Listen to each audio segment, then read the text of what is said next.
Hello friends, your host Rick Lee James here. I wanted to give you a heads up that I am in the process of migrating the podcast to a new feed on rickleejames.substack.com, where you will be able to find all my podcasts in one place. You can still subscribe and listen through all the places where you normally listen, but the podcast will be showing up in a new feed. So if you want to continue getting the latest episodes, the best thing to do is to go to rickleejames.substack.com and subscribe using your email address, and from there you can be notified every time a new episode is released, and you will also be given a link to listen through whatever platform you prefer. So don't wait, go to rickleejames.substack.com and subscribe today so you don't miss an episode. Thank you so much for listening.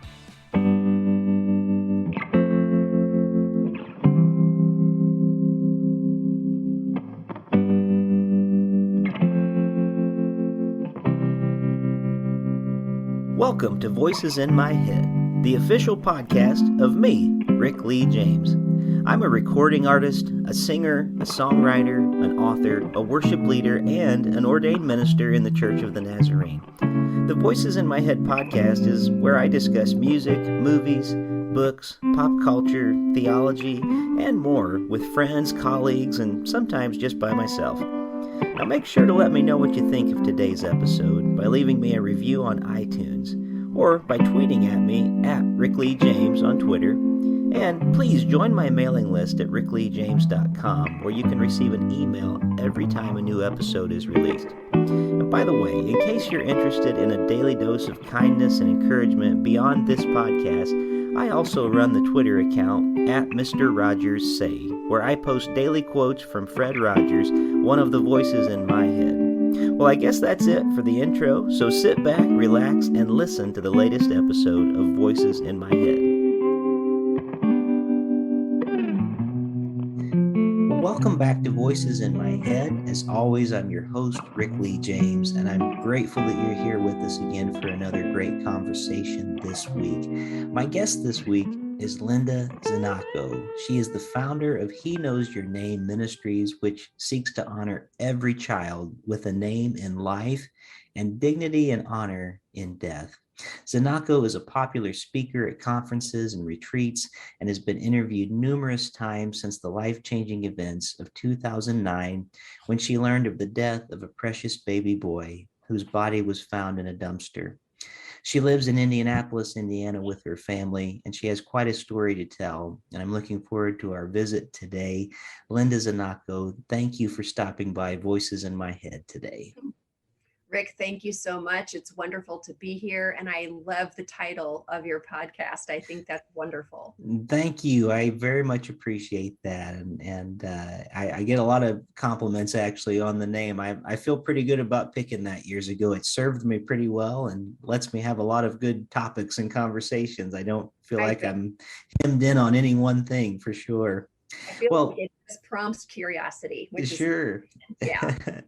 Well, let's start today. Speaking of curiosity, I know a lot of our guests, even just with the bio that I read today about you, that was really very brief considering how much of a story you have to share. I'd love for you to tell us a little bit about yourself. And one thing that I find very interesting and exciting that we were talking about just before we started recording today is you're a part of a church plant and you live in Indianapolis, Indiana, which is an area fairly close to where I live.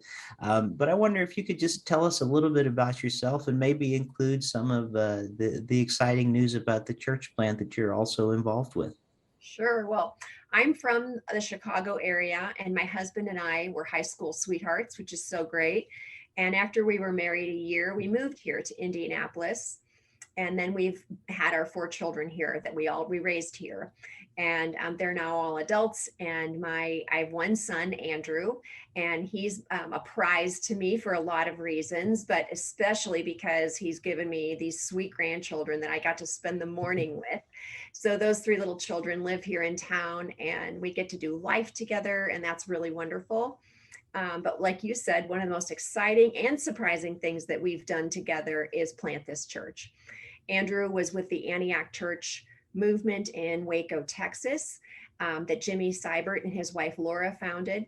And when Andrew went to Baylor, he became involved there in the college ministry. And then when he graduated, he just really felt God leading him to church planting. And that is a church planting movement. So it was just ideal for him because he went through the discipleship school and the church planting school there. And he had eyes to go abroad. He thought maybe they would go to Dubai or someplace really cool like that. And when the Lord called him back to Indianapolis, he kind of shook his head and threw his hands up and said, that's not what I thought was going to happen at all. And so after he married his sweet wife, Heather from Texas, they moved back here with one child and they planted the church here. And it's right here in the Castleton area, which is where you said you're familiar with. We're right down the street from a Costco. So what's so great is that we have a great sign out in front and people say to us, when they come in the doors, well, I was on my way to Costco and I saw Antioch Church and I was just curious and the Lord drew me in. So we've been church planting and rooting now after 5 years here. And it has been one of the greatest joys of our life. My husband, Steve, and I love having our pastor be our son be our pastor, and really being led by him and just being so incredibly moved to watch his, God is developing a shepherd's heart and a leadership heart in him that is just growing, and he's so on fire. It's wonderful. Well, that's terrific. Well, thank you for catching us up. That actually tells us a lot about your family, just in that little amount about the church planning and getting to hear about your grandchildren and things like that today, and just shares a little bit of your heart in kind of a nutshell today. I want to talk a little bit about your book and some of your story, because so much of it is told there. Your ministry is called He Knows Your Name Ministries, and that's the same title of your book. So I want everybody listening to actually know that title so that they can look for it. But also the website, HeKnowsYourName.org, is a place that they will want to check out so they can find out more about this. I wonder if we could start with your story, and I'm sorry to start with a painful place, but it seems like the logical place to begin, with the place that you tell, with the story of losing your mother to terminal cancer. And I wonder if we could just kind of start there, because I know it is, while I'm sure it's a difficult thing to talk about, it really is a profound part of your story. It really is. I actually just had my birthday this week and was sitting at dinner with my sister, and she said, gosh, what would mom say if she saw all that was birthed after she died? And I do attribute a lot of He Knows Your Name to the legacy of my mom. I think there's no way we can go through a huge milestone in our lives like I did, losing my mom, and not have it impact the choices I made moving forward in life. She was a very healthy woman at 72 years old, and she ate organic before it was even cool to do that. And she knew what kale was decades ago, before anyone knew what kale was, and it was just so unlikely that she would be diagnosed with lung cancer. My dad had a massive heart attack at 65 years old and was struggling with congestive heart failure. And honestly, I would have thought my dad would have gone first. I just didn't see this coming at all. None of us did. And my mom had a mother and sisters that smoked ferociously for probably 60 years of their life, and she never touched a cigarette. And so this was just such a shock. But from diagnosis to death, it was 18 months for her, but she did go through some treatment and battled hard. And, the Lord just gave us the sweetest 18 months. I'm the middle child of 7, and we're all about 17 months apart. Wow. So as a mom, she was very busy. And, that was at the time when I was raised with one car. We walked to school, we came home for lunch. She was a very busy domestic mom. And yet I did not get very much time with her alone ever growing up. And really that last 18 months of her life were, for me as her daughter, the sweetest I ever had with her. I had the most time alone with her. She spiritually came alive. In 1992, when my brother died, she went from having a faith and going to the Catholic Church to really building a relationship with Jesus and finding him deeply in his word. And she and I related spiritually like never in our lives at the end of her life. And Mm. so it was a treasure. So it's kind of this bittersweet thing for me to recall, because it was really one of the most significant times of my life as a daughter, with her as my mother in that time. Yeah. And so losing her was very hard. But you're right. It gave me eyes to see things that I'd never seen before. Wow. And there's this other very painful part of your journey. I really, when people say I can't imagine, um, that phrase almost seems trite when we say that, because, well, nobody would imagine it. Why would they think that? But the story continues with not only you losing your mother in this very difficult way, but then your story, your daughter has a sickness that she's dealing with, that you just have trouble finding anyone that seems to be able to treat her effectively. And as you're dealing with it, at some point you actually have to leave her at a care facility for a while. And just hearing that, as a parent myself, and my heart aches thinking about that, and thinking about what that must have done to you. And then finding out that at the same time you're dealing with health problems with your father too, it Yeah. seems like, if I'm getting the timeline correctly, at the same time. So you're dealing with a lot. And I wonder if maybe you could kind of share that part of the story as well, because I think a lot of this is playing into maybe the compassion that is filling your heart for what is about to come with your ministry down the road. Yeah. Wow. I just feel like you just kind of lifted a veil and really vulnerable right now, which is okay. I would say what's interesting about my ministry, kind of face value, is that being raised in the Oprah culture, I watched that show at 4 o'clock every day, and I watched Oprah interview people and ask them about their life experience. Mhm. And so often that was what qualified them and equipped them to kind of have a story or have credibility or authority to talk about certain things. And really, when I found myself fumbling into a ministry that God was forming right in front of me, here it was, this infant loss or baby loss ministry. And I don't have experience with pregnancy loss or infant loss. And so it didn't make sense to me. But of course, I know the economy of God is upside down. And I thought, somehow, some way, he has equipped me and qualified me to do this work.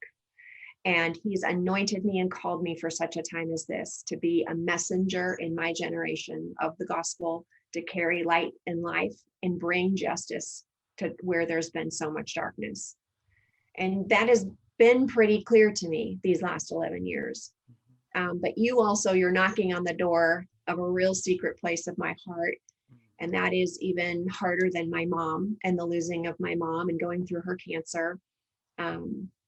It is the fact that my daughter, I've never said this publicly, but she's battled an eating disorder since she was 14 years old.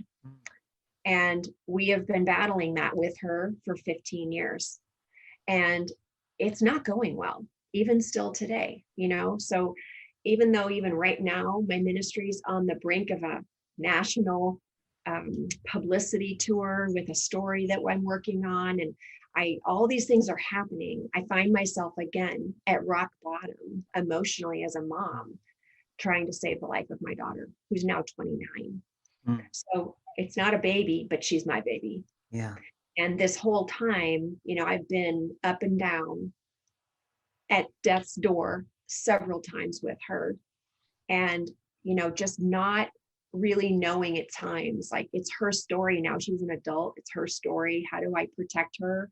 How do I keep this at bay so that we aren't hounded about this? Mm-hmm. I am not a good poster child for eating disorder recovery, because we haven't recovered in all these years.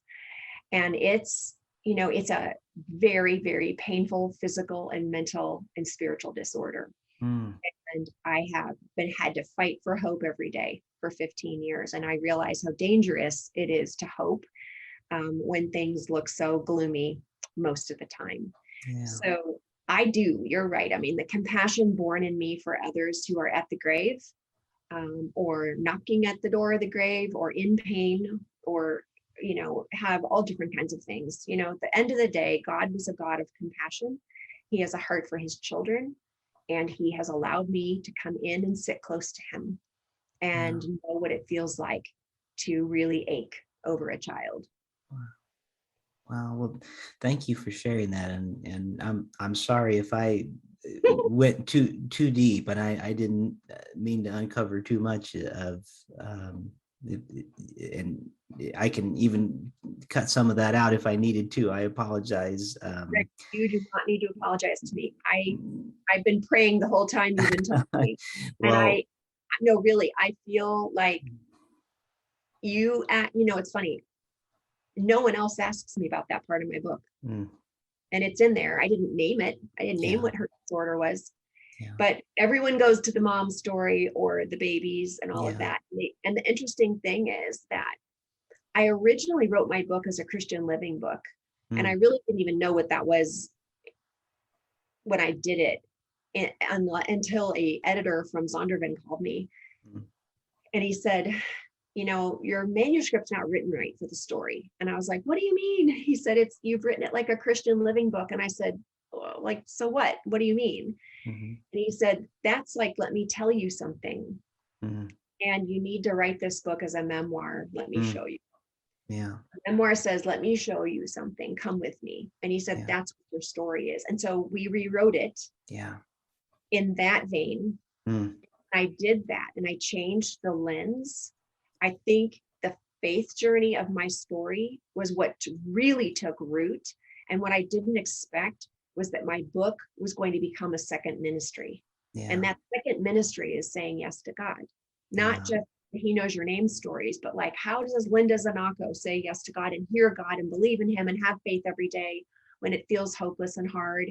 And I'm standing at the grave with other people where it's hopeless and hard. And so I appreciate your sensitivity, and I chose to say that to you today. So, well, I want to thank you for being willing to talk with us about that. And I think as you enter into those difficult places, you're helping me and my listeners to also enter into those difficult places. And I know that some people listening today may also be dealing with those things. So thank you for helping us in those times. Scripture is full of those messy and difficult and hurting things. I was just reading again this morning, King David's family, and what a messed up family he had. and the way that toward the end of his life, it ended with so much grief. And yet his heart was so given to God. And I think that too often pop Christianity wants to pull us away from the real parts of our story to make us be kind of happy, clappy Christians all the time. And where we can actually find real growth and real healing is when we can bear who we are. So I appreciate you sharing that with us today. And the part of your story, and the reason I mentioned it before as we go into the next part, and you even alluded to it right now as a mother,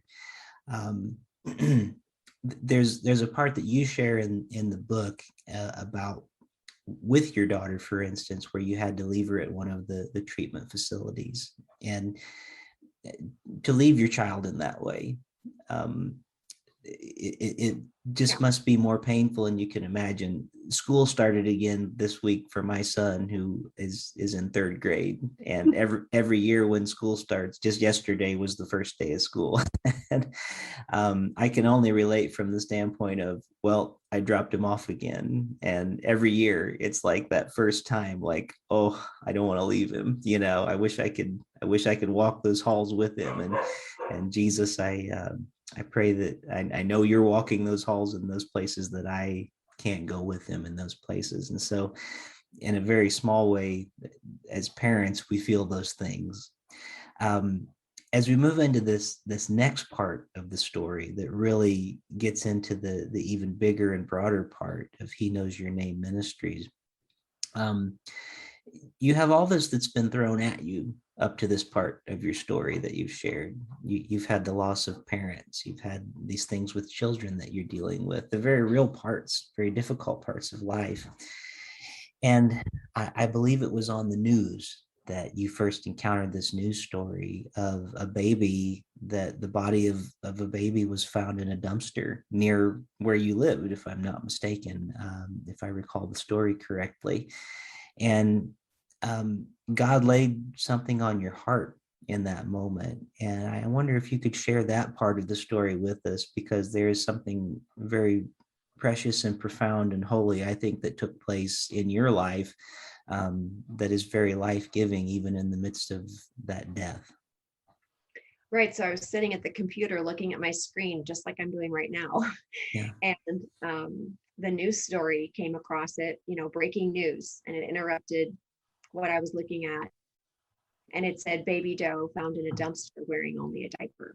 And it wasn't just the language of the reporter reporting it, but it was also the visual I was seeing. And the visual was of a parking lot downtown, urban, with the big dumpster, sirens, police cars flying into the parking lot, the construction, the caution tape across the scene showing that it was, a crime scene, people milling, and the forensic specialists climbing in a dumpster. And, I just have never seen anything like that before. And I was very compelled and just frozen in front of my computer watching it. And then I just felt these questions rise in me, like, what happens to a baby found in a dumpster like that? What does our city do? What does our county do? I have no idea. And I felt the Lord's prompting, like, call the journalist who wrote the article you're reading alongside watching this and ask him, your questions. And honestly, in light of my life at the time, where, yes, my mom had just died 6 months before, I had just sent my son back to Texas for school. My daughter had just gotten married. I was a pretty tired mom. Honestly, was not looking for anything to do. I needed to just grieve and be home and take care of my 2 other girls that were home. And I just was like, but I can make a phone call. I can ask a question. Like, God is so kind. He just gives us what we can handle doing in the moment. And honestly, if he would have given me revelation for all of He Knows Your Name, I would have run screaming into the night and said no. So I was like, I knew his gentleness is, I'm going to help you say yes to me. Yeah. And I did. I made that phone call, and the journalist said to me, I can't answer your question. You have to call the coroner. And even that, I thought, this is creepy. Who calls the coroner? I don't want to call the coroner. I don't know the coroner. Thankfully, I don't know the coroner. And I was like, well, I called him. I'll call her. Mm-hmm. So I called and I asked my question. What happens to a baby like this in our state when they're found in a dumpster? And they just said, well, there's a long criminal investigation that needs to happen. And if no one is found at the end of the criminal investigation, the baby would be put in a mass grave. And I said, what? What do you mean a mass grave? And she said, a pauper's grave. I'm like, no, I don't know. We live in the most resourced country in the world. We live in the 21st century. Why do we still have pauper's graves? And as I sat there, as I even sit here now and repeat this to you, I feel the injustice hit my body. Like, now that I know this, I have to do something about this. Like, now I know what to do. I didn't just, it wasn't just about asking a question and getting an answer. This was now a revelation to me that there was something going on that I had no idea of anything about, but I needed to proceed. And I said, will you put my name on the case? I want to take care of this baby. This baby must have a name. And I all of a sudden got the image of my mother's funeral. Like, I gave her eulogy. We chose the songs. We handpicked all the flowers, like all of it was honor and dignity, celebrating her. We wanted everyone we knew who knew her to be there with us. And here's this, a baby alone with no name in a diaper in a dumpster. It couldn't be more opposite of what we gave my mom. And it was clear and simple. This is a child of God, just like your mother is. This baby deserves everything your mom deserved. And I was like, I don't care what it's going to take, but I'm giving this baby all that I gave my mom. Wow. That's amazing. And it seems like over the course of this happening, you said you didn't know the coroner at first, but with the calls that happened and with this occurring, you developed a relationship with those at the coroner's office, and it seemed like there was a part of the story too that was kind of amazing, that they were actually, I don't remember if it was the coroners or maybe the police that were connected, or the investigators, but ultimately the mother of the baby was found, and even her story, um, it just goes to show you that maybe you shouldn't judge everyone's story when you first hear it, because even her story, it begs some compassion too at the same time. And I wonder if you could share some of that as well with Well, us. that criminal investigation took 13 months. Wow. And even though the coroner told me on the phone that very first day that she would put my name on the case, it's not like I didn't believe her. They're very busy people down there. And I'm going to just keep calling, helping them so that they really know I need, So I did. I called them every Friday for 13 months. And like you said, I started developing a relationship, and I started getting to know the ladies and their names and who answered the phone. And we would start talking, and I'd ask them about their day or their weekend or whatever. And, next thing I know, the receptionist is telling me she's just been diagnosed with breast cancer. And so I pray with her on the phone, and, relationships are building, and that's what God was doing. He just started putting a face and a name on the ministry of the people involved. Mm-hmm. And so while that criminal investigation was going on, God was building something. And 3 months into it, they said to me, well, I was just going to call you. And I was like, you never call me. Why were you going to call me this morning? And they said, because we have another baby. And I just was like, what? I haven't even seen that on the news. What do you mean another baby? And they said, well, we just wondered if, since your organization is going to take care of this other baby, would your organization take care of this baby that we have? This is a 5-month-old baby that died from SIDS at his grandma's house, and the family is abandoning him here, and we need someone to take care of him in death. And of course, I was so choked up, and my head was spinning, and I just said, I have to call you back. And I pulled my car over because I was in the car talking, and I sat in the parking lot and wept for this baby. And the questions and wonderings were flying around my head. But more than that was just like pleading, like, oh God, what are you doing? Yeah. What organization are they talking about? It's just me. And he comforted me immediately and said, he knows your name, and it's you and me. And like, we're doing this together. And I was just comforted immediately that he was with me, and that he named this ministry, and he revealed it to me like that. And it's like, it was just like this, of course I'll take care of this baby. Why would I take care of one and not another? And really, it's like that. Like, right, if we are going to bring light to one situation, of course we'll bring light to another situation. Mm-hmm. If I'm going to give, for like years and years ago, I gave to Haiti after the earthquake there. And yesterday, when I was doing another interview, Compassion was talking about the money they need in Haiti because of the current earthquake. And I thought, of course I'm going to give more money to Haiti. Like, I gave it before, I'm going to give it again. And it's just that the way God multiplies in our hearts and our spirits, mm-hmm. his love for his children just made perfect sense. Yeah. And so I just said yes to God, like right there in my car. That was my yes to the ministry of He Knows Your Name, and the furthering of the kingdom by taking care of his children. Wow. That's really neat. And I'm so glad that you answered that call. There's something to not only just feeling the sense that the Spirit is speaking to you, but then actually putting movement to it and doing something about it that not everybody does. And the reward is actually in being obedient. And I'm grateful for your obedience in that.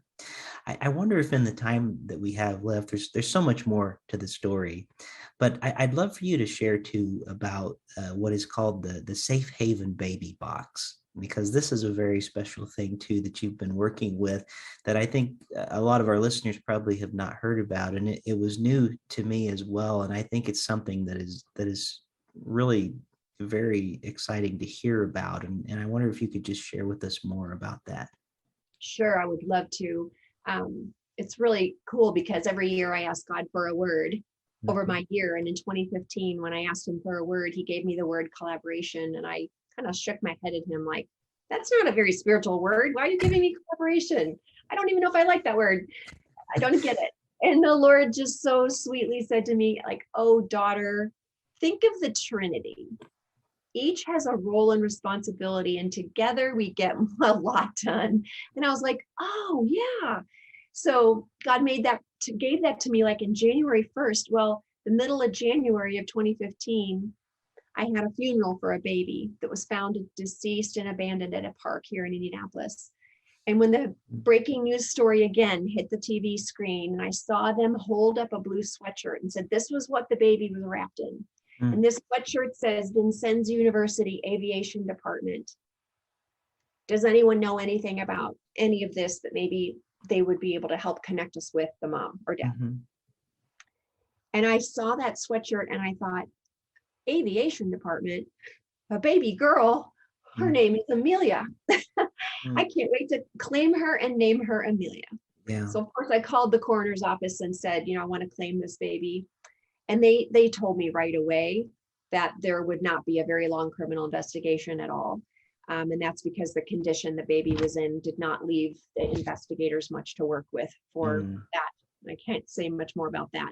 Sure. So I claimed her and gave her her funeral. And when I asked the Lord, what her legacy would be after realizing her name means defender. And of course, I know from the book of Proverbs, because I study the names of God, that the name defender is capitalized in the book of Proverbs. So I knew that was a character attribute of God. So when it's the meaning of this baby's name, I thought, there's anointing on her to defend something. What's she going to defend? And the Lord clearly spoke to my heart and said the Safe Haven Law. So when her funeral happened here in Indianapolis, this little baby that was lost and then found and then named and celebrated, there was standing room only in the chapel at Washington Park East Cemetery for her. The procession for her funeral was out of the cemetery. And I was on the news 33 times between Thursday and Sunday, all prime time, every station. And this little baby that didn't have a name and was lost, like all of a sudden, everyone in the city of Indianapolis knew who she was. Yeah. And I talked about the Safe Haven Law all weekend long on the news. And I just kept thinking, I'm teaching and educating and raising awareness about the Safe Haven Law through this baby's funeral. And I thought that was it, to be honest with you.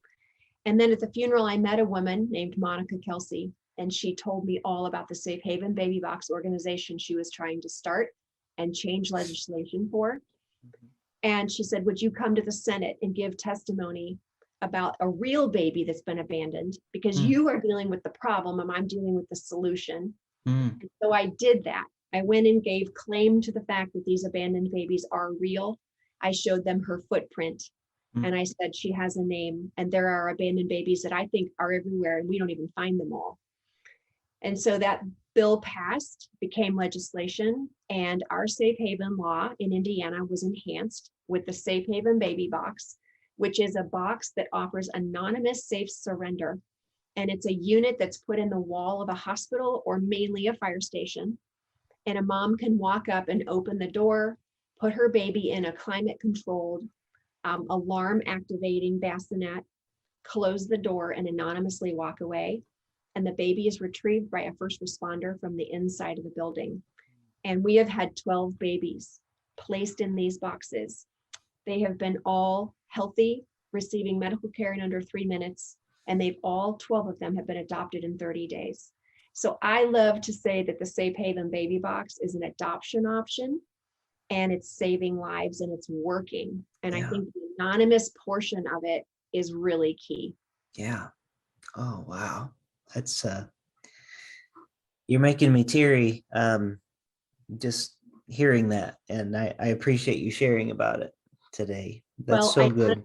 And I want to say the cool thing is that Monica Kelsey decided to put my baby Amelia's footprint on the logo of the Safe Haven Baby Box. Wow. That's my collaborative joint effort with them.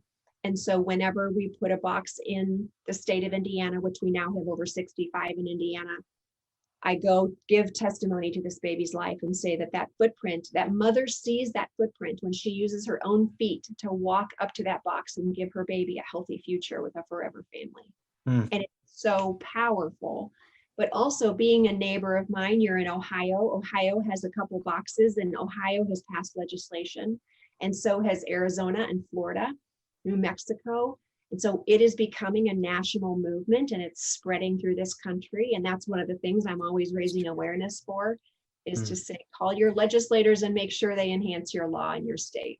That is terrific news, and I'm so glad to hear about that. And I'm gonna look more into it for our state as well. And I honestly, I live a block away from a fire station, and Wow. and our church actually does quite a bit to support that fire station. And so that's good to know that maybe our church even could maybe try to be a part of something like that. And so I'm really excited to hear. This is good news. And that's what it takes. It takes community support and people gathering together. These boxes cost about $15,000. They're all privately funded. Okay. And so the private sector is doing an amazing job with enhancing the safe haven law and protecting and providing, anonymous surrender for moms in crisis in communities. And it's working. And the other thing that's amazing is the hotline associated with Safe Haven Baby Box. The hotline is saving babies and helping at-risk moms by providing unbelievable resources to them when they're in crisis and they don't want to, they're not alone. We don't want any mom to ever feel alone. Yeah. And that makes such a difference. $15,000, 12 babies saved so far that we know about. That's amazing. That's a very low cost when you think about it. Right. That's really awesome. That's really great. I have so appreciated getting to know you a little bit more today, Linda. This has been wonderful. And I want to encourage everybody listening to the podcast today one more time to go to your website at HeKnowsYourName.org. There's a wonderful book called He Knows Your Name that Linda has written. We've only scratched the surface of the story, I think, today, and there's only so much that we could cover on a podcast interview. But I think that people can find so much more about you, about the baby box, about your ministry and the good things that you have done. If you just allow me on a personal note to say thank you.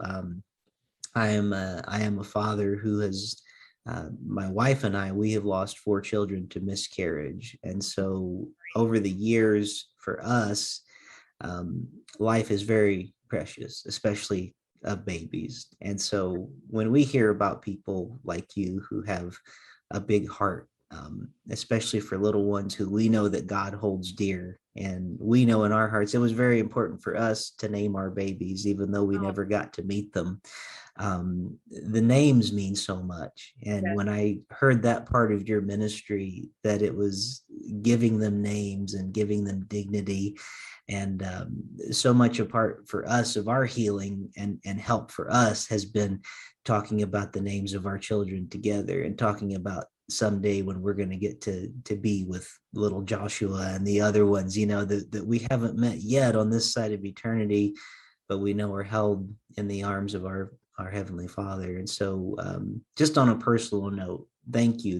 Your ministry means a lot to me, even though we've never met. And so I want to thank you for that today. And I want to thank you just for your personal testimony, because that is really my heartbeat, is that people understand that, miscarriage and stillborn loss, any kind of infant loss, naming a baby takes it from being an event like a miscarriage, a stillbirth, to Joshua. Yeah. And you give a name, you're giving value, and that image bearer is being called out, and purpose and legacy can be lived in honor. And I just love your example of that. Thank you for saying that, because that's exactly what I encourage people to do when they have lost, so that they can start their healing. Sure. Well, thank you so much for your ministry. One more time, I'm going to say the website, HeKnowsYourName.org. My guest today has been Linda Znachko, and I just want to spell that quickly so everyone knows how to spell the last name. I think everyone knows how to spell Linda, but Znachko is spelled Znachko. I encourage everyone to look up your ministry. Linda, thank you so much for being one of the voices in my head this week. Thank you for joining me here this week on Voices in My Head. I hope you'll visit me on my website at rickleejames.com, where you can find out more about me, get my music on vinyl and CD, follow my blog, and even schedule me for a concert or a speaking engagement. Better yet, even a book signing in your neighborhood. You can find all that and more at rickleejames.com. Also, it would mean a great deal to me if you could write a review of this podcast on iTunes. The more positive reviews that we receive, the more visible this podcast will be online. And now for the benediction. May the God of hope fill you with all joy and peace in believing, so that by the power of the Holy Spirit you may abound in hope. God bless you, and thank you for listening to Voices in My Head.